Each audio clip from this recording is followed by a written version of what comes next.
How do you make a 2.6-ton luxury SUV handle like a Lotus, while at the same time giving it as much as 905 brake horsepower? It's a conundrum encapsulated by this car, the Lotus Electra R.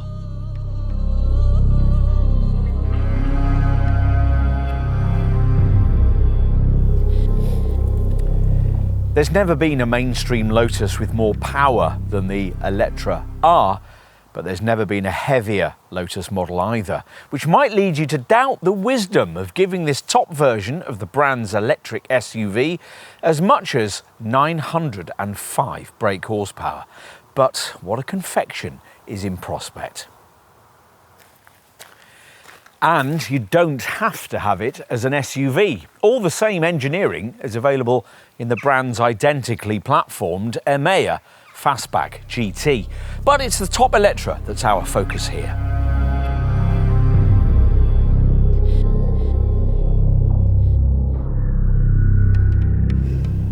To drive, this car obviously can't be like any kind of Lotus we've ever known before.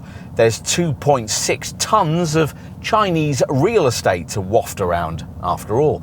But Lotus R&D chief Gavin Kershaw and his team were given the unenviable task of trying to make it Lotus-like.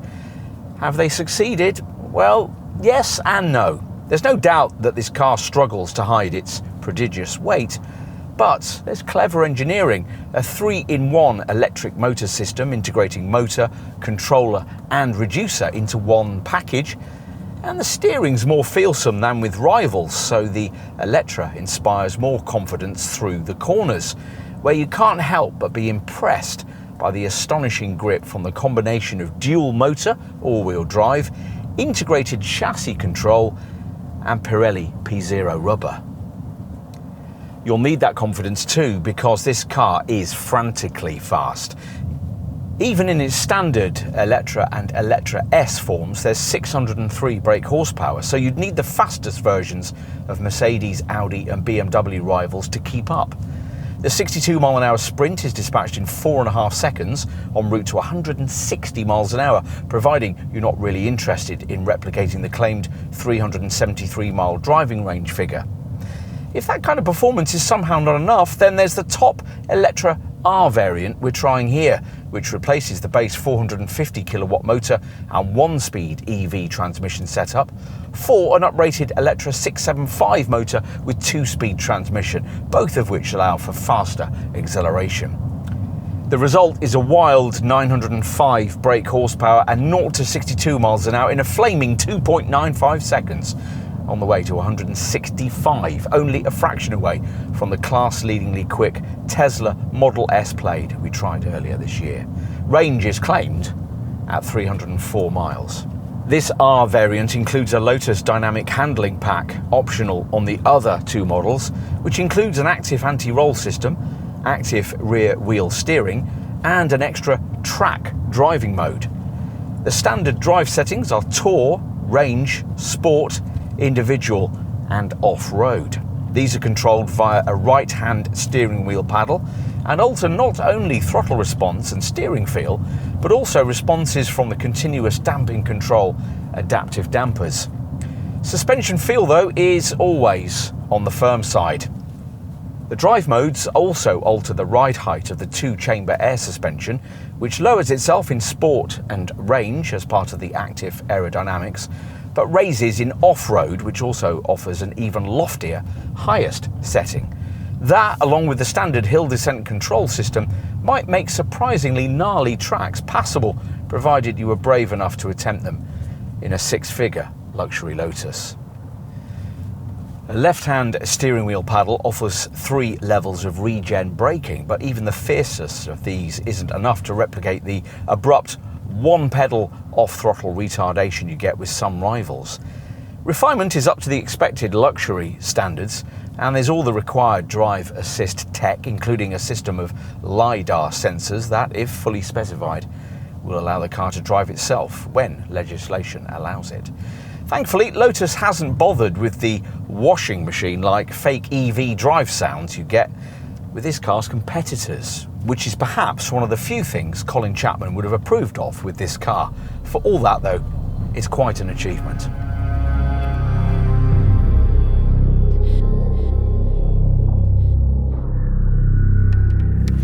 So much is different here, not only the realisation that this is an all-electric Lotus SUV, but also the fact that this car has 5 doors, a big boot, and at 5.1 metres in length, it's vastly bigger than anything the brand has previously made, almost the same size as a Lamborghini Urus. Yet great lengths have been gone to by design chief Ben Payne and his team to give the car a Lotus feel, primarily in the way that the compact bonnet, the short overhangs and the cab forward stance reference the brand's previous mid-engined design layout.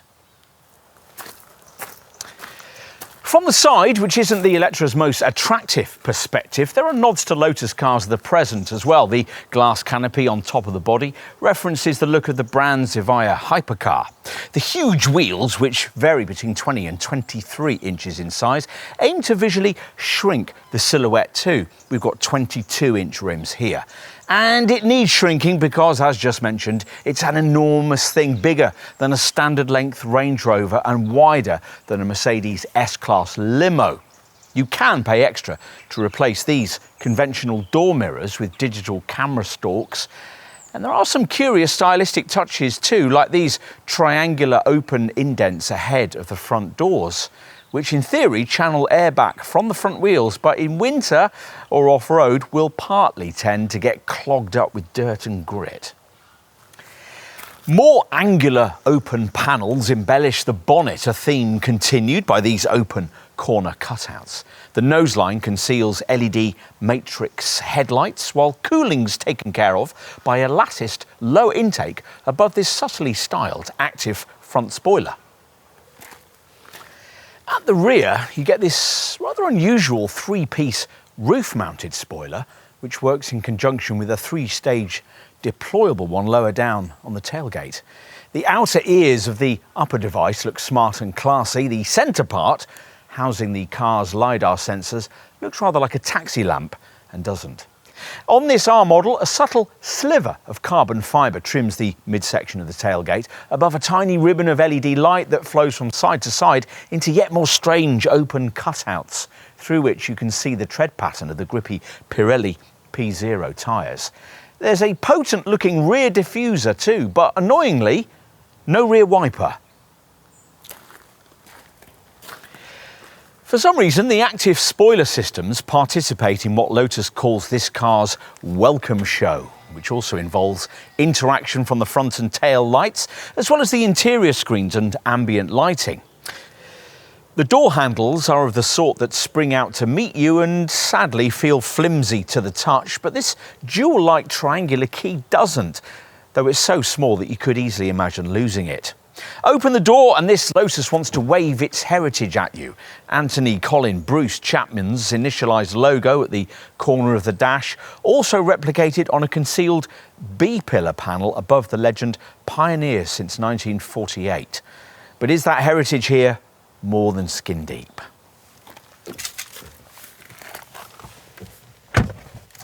It would be surprising if it was. The usual Lotus minimalist vibe is, after all, difficult to replicate on a 6-figure luxury SUV, but there are traces of it in the absence of a conventional instrument binnacle and with this thin, squared-off wheel featuring the usual 12 o'clock marker. To be frank, though, there's much more that would make Colin Chapman wince, even if you didn't know that this was a Chinese-made global product created very much with the Orient in mind. You might guess it by the level of bling on show here. Gold coats the speaker centres, the electric window switches, and the beveled edges of the gear selector and main climate toggles. The button for the box between the seats and the outer circles of the cup holders get a tinselly DS-style guillochage-like finish, and a strip of angular serrated panelling runs across the centre of the dash, arching backwards behind the huge centre screen. You sit high quite commandingly, and a camera on the fascia watches where you're looking and adjusts screen brightness automatically, which is useful if you've paid a lot extra for the side camera system we referenced earlier, which adds little rearward displays at either end of the dash that can become distracting. Glance around the cabin and unusual design touches abound, like these intricately crafted steering wheel paddle shifters, the left one for regen braking settings, the right for drive mode selection. Then there's the climate control toggles that work with colour displays that show on a narrow strip on the vent above, the silver framed pedals, the strange door catches above the door bins, the Eletra centre screen image you can turn around with your finger, and the Art Deco speakers for the 2160 watt 23 speaker KEF audio system. Whether you like all of this or not, you can't deny that it's been fashioned and assembled with the kind of quality that might be a match for a far more expensive kind of SUV than this. The stitched Napa leather, the real Alcantara headliner, and the little touches like the Bentley-like illuminated sun visor vanity mirrors and cup holder bases that glide up to the surface like lifts at the Ritz. This narrow 12.6-inch driver and co-driver instrument display panel is unusual too, under 30mm tall but surprisingly informative. Ahead of the front seat passenger, it's touch sensitive and shows your audio selection. Ahead of the driver, the screen's conventional and manages to communicate an awful lot without looking overly cluttered. Regen braking level, a digital speedo, range, battery percentage and gear selection. It shows your chosen drive mode too, and in off-road adds an altimeter and a compass. This R version's added track mode brings up a power meter and G-force stats. Everything you need to know then, but just in case not as standard, there's also an augmented reality head-up display which projects a 29-inch image that's big enough to clutter up your view ahead quite a lot. The Tesla trend is to do away with instrument displays like this and project key driving info instead on the near side of a supersized central monitor. The Eletra does that as well, once underway, segmenting off the right section of its huge 15.1-inch Hyper OS OLED touchscreen in the centre of the dash with a driving graphic that shows your roadway positioning and surrounding traffic. It's a well-designed monitor with over-the-air updates, 5G connections, Google Earth imagery and the usual wireless Apple CarPlay and Android Auto connectivity. There's a homepage graphic that shows charge, range and date, has small icons along the top and shows key shortcut functions along its bottom frame. Temperature controls your touch entry to a separate climate screen, flank shortcut touch options into apps, settings and vehicle functions. Settings is your portal into the car's charging menu, and the apps include things like Spotify, Amazon Music, Tidal Music and games you might want to play whilst charging up. Here we've got Beach Buggy Racing 2. This screen also has wonderfully detailed graphics to support the various drive modes as well. Yellow themed Tour, green themed Range, red themed Sport, white themed Individual, a bumpy road graphic for off-road and an orange circuit theme if you've an R variant with the extra track setting fitted. The colours are useful as a reference for the selected mode out of the corner of your eye as you flip up and down with the right-hand mode selection paddle. Not everything about this screen's great, mind you. There's no shortcut to allow you to quickly cancel off the more intrusive camera drive assist functions, and the navigation system can sometimes plot routes taking in charging stops you never asked it to set. It's a practical cabin, even though there's no glove box. That's compensated for by big door bins and a vast open area beneath the centre console, reminding you of the absence of conventional transmission. The cup holders above are of different sizes. There's a 15-watt wireless charging mat under the central vent, and you get this huge deep storage box between the seats with a stitched lidded leather top that conceals twin USB-C ports and a 12-volt socket. Okay, time to take a look in the back. The electric premium architecture platform that supports both this SUV and its closely related GT fastback Emeya showroom stablemate makes possible a lengthy 3019mm wheelbase length, which promises plenty of rear seat space. And so it proves you can really stretch out back here, and because there's no centre tunnel, there's also space for three, provided you specified your Eletra with this conventional rear bench. Two separate chairs are available in an alternative four-seat format for those wanting it.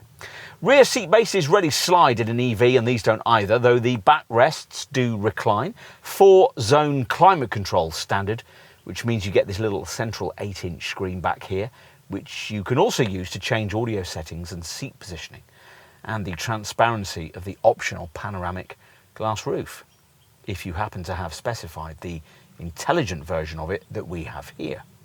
It changes from clear to opaque, and aided by these little quarter-light windows, does a great job of lightening the cabin space back here. Not everything's great. As usual with an EV, the cabin floor's higher than it would be in a combustion model, so your knees are slightly raised, and the seat cushions could be better padded. It feels properly premium back here though. Look at these exquisitely crafted door cards, the stylised touch-sensitive overhead lights, and the vents in the B-pillars. A smartly trimmed armrest features as well, with a storage compartment, though the cup holders that slide out from its end feel a bit flimsy. The front seat backs have shiny branded centre sections, and there are seat back pockets, and you get coat hooks in the grab handles and on the B-pillars. What about luggage space? Well, assuming you've avoided the base model, you get this gesture-controlled, powered tailgate, which opens to reveal a 2-piece parcel shelf, the nearest section attached to the beautifully trimmed inside of the tailgate, which includes twin lights that helpfully shine down into the cargo area. The main section of the parcel shelf is solid and can be slid out smoothly via cargo sidewall channels. The space revealed is a reasonably sized 688 litres in this case. That falls to 611 litres if you specify the 4-seat format. There's a rather high loading height accessed via an impractically silver-trimmed loading lip, but you can lower that by using these useful right-hand cargo sidewall buttons for the air suspension. A shallow section of underfloor storage is provided, though it isn't big enough for any kind of spare wheel. There are 4 silver tie-downs, a bag hook on the right, a 12-volt socket on the left, and a light on both sides. What, very disappointingly, you don't get are back seat retraction catches, so you've to stretch to the catches on the seat shoulders. If you've a 4-seat model, you won't be able to flatten the rear seats. With this conventional bench, the seat backs split conveniently 40-20-40, so you can fit in longer items like skis in between a couple of rear-seated folk. With everything flat, up to 1,532 litres of space is freed up. There's space up front too, a useful bonnet frunk holding a further 46 litres, enough for the charging leads.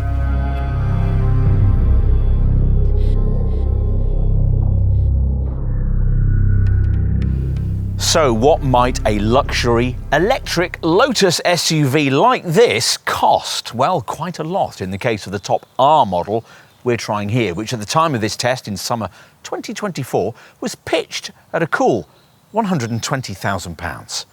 Slightly more accessible are the mainstream Eletra variants most will choose. The mid-level Eletra S, priced at £104,500 as we filmed, and the base Eletra, for which Lotus wanted £89,500 at the time of this review.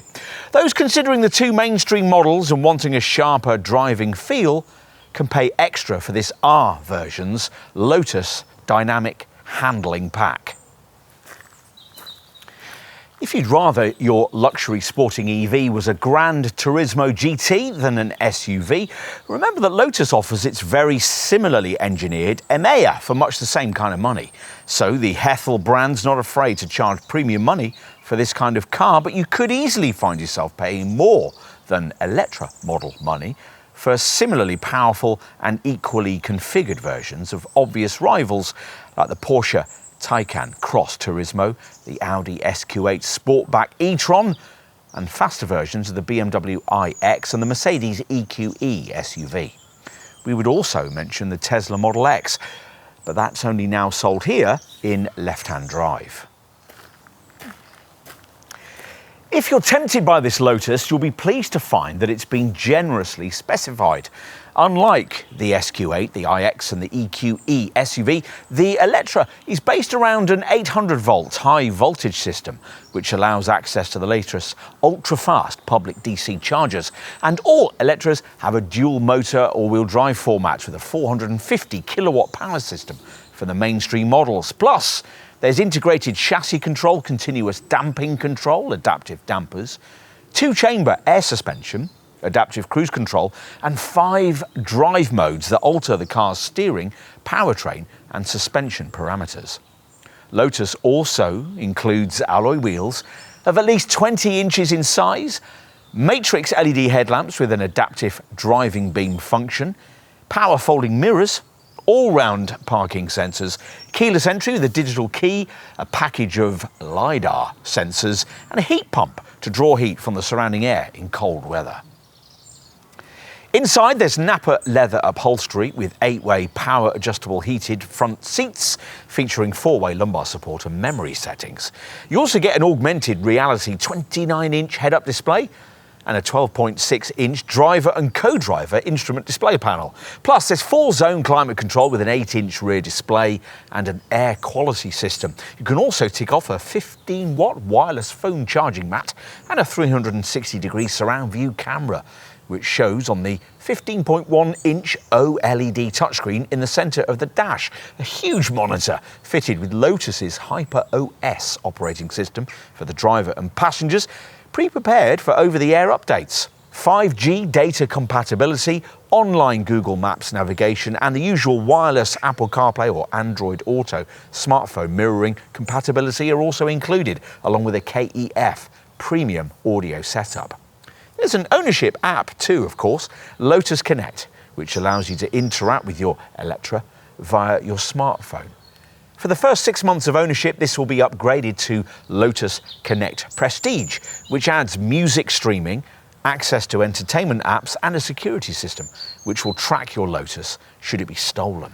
There's a cost to continue this after the first 6 months is over. If you're determined to stretch to this top Eletra R model, then the key inclusion is the Lotus Dynamic Handling Pack we mentioned earlier, which costs well over £6,000 on the other 2 models and includes an active anti-roll system and active rear wheel steering. The R gets an uprated Eletra 675 motor with 2-speed transmission and an extra track mode, and is set apart by a carbon fibre pack, which adds that material to the front spoiler, the lower rear diffuser and the side sills. On to options. You may prefer to save your money for the range optimisation pack, which for just under £4,000 more gives you an active rear spoiler and replaces the door mirrors with little side camera stalks that project their images onto small screens in each corner of the dash. Or perhaps you might want the glass roof. We've got the intelligent, automatically dimming version of it here, though having the standard aluminium roof does allow you to add roof rails. Less expensively, you could also consider configurable ambient lighting, rear privacy glass, an air quality system and a parking pack that will automatically slot your Eletra into spaces it's previously located for you. You can also add an electrically retracting tow bar, and track folk may want the grippier Pirelli P0 Corsa tyres. There's also a choice of 2 rear seat arrangements, the conventional 3-person bench we've got here, or if you don't mind having rear seats that don't flatten to increase luggage space, there's an option with 2 individual rear chairs.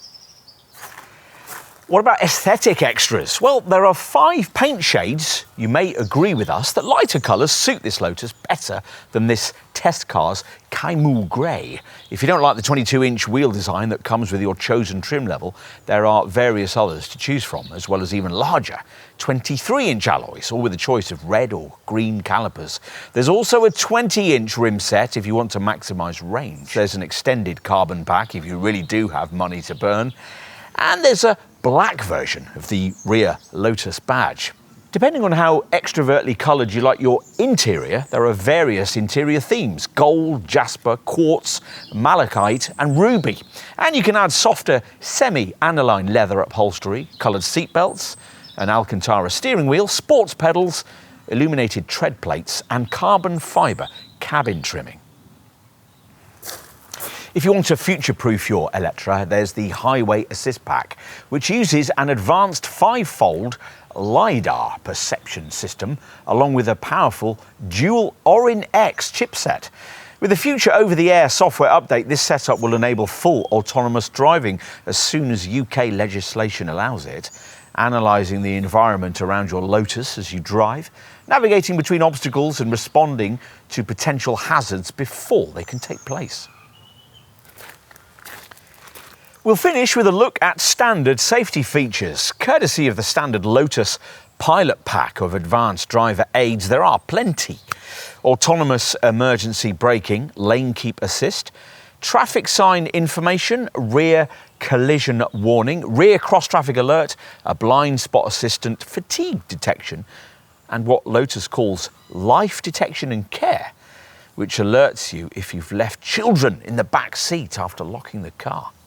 Plus, like all new models these days, you've to have an automatic speed alarm, which in this case doesn't always pick up change of limits signs, so it occasionally admonishes you for limits you're not actually braking. Lotus also includes post-impact braking, plus an anti-rollover program and hill descent control, which works with the off-road drive setting. In addition, there's tyre pressure monitoring, and the usual suite of front, side and curtain airbags, plus a far side driver's airbag, all linked to an emergency e-call system.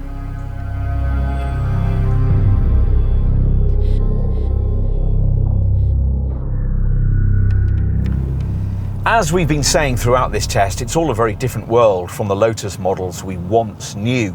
The very first production Lotus, the Mark VI of 1952, weighed just 431 kilograms. The Elise of 1996 tipped the scales at only 725 kilograms. Of course, this is a D-segment electric luxury EV, further weighed down by modern safety legislation. So completely different standards apply, but nevertheless, it's still somewhat disappointing to find that at well over 2.6 tonnes, the Eletra is nearly as bulky as the weightiest of its direct class rivals, Audi's SQ8 Sportback e-tron. That of course impacts on driving range, though not to the extent you might have feared looking at the curb weight figure. Even this manic 905 brake horsepower Eletra R is supposed to be able to manage 304 miles between charges if you can resist the temptation to floor it at the horizon. That's some way off the 370 mile figure of a comparable Porsche Taycan Cross Turismo Turbo S. In this segment, Porsche is the only other brand that also offers this Lotus model's advanced electric premium architecture 800-volt platform, which is what you need to support the latest ultra-rapid DC chargers springing up all over Europe. At the time of this test, BMW, Mercedes and the Audi SQ8 e-tron were still stuck on the old 400-volt system with their architecture. The Eletra's big 112 kilowatt-hour battery supports charging speeds of up to 355 kilowatts, which, in the unlikely event that you find one of the UK's few 350 kilowatt DC ultra-rapid chargers, would theoretically enable you to replenish the system cells from 10 to 80% in 20 minutes, allowing you to add 74 miles of range in just 5 minutes. At home, full AC charging from a typical 7.4 kilowatt garage wall box would require a lengthy 17 hours, which at the rates prevailing at the time of this test would set you back about £30. A public DC rapid charger would cost around £70 or more, almost as much as filling the tank of a combustion rival with petrol. But of course, with one of those, you wouldn't get this EV's 2% benefit in kind taxation rate, or road tax and congestion zone exemptions, though those exemptions seemed likely to be compromised in 2025 at the time of this test. A charging section of the centre screen allows you to set charging limits and maximum current level. And of course, you can set charging times via the provided Lotus app.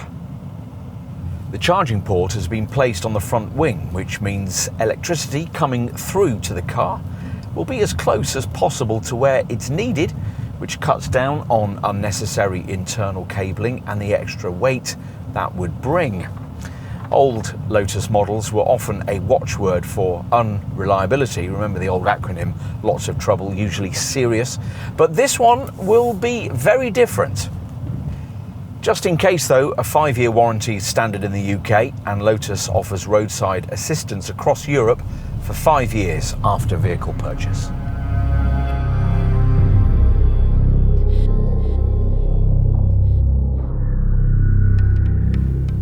Whether Lotus founder Colin Chapman would have liked this uber-heavy, uber-rapid hyper SUV is sadly irrelevant. He'd have liked the way that cars like this Electra future-proof the company he founded back in 1948 and make possible other lighter sports car designs that in future might be more Lotus-like. For the present, this Eletra R is quite a feat of engineering and needs all of it to keep its 905 brake horsepower related to tarmac territory. You might disapprove of it, yet want one at the same time. At last, here, an emotion that's recognisably Lotus.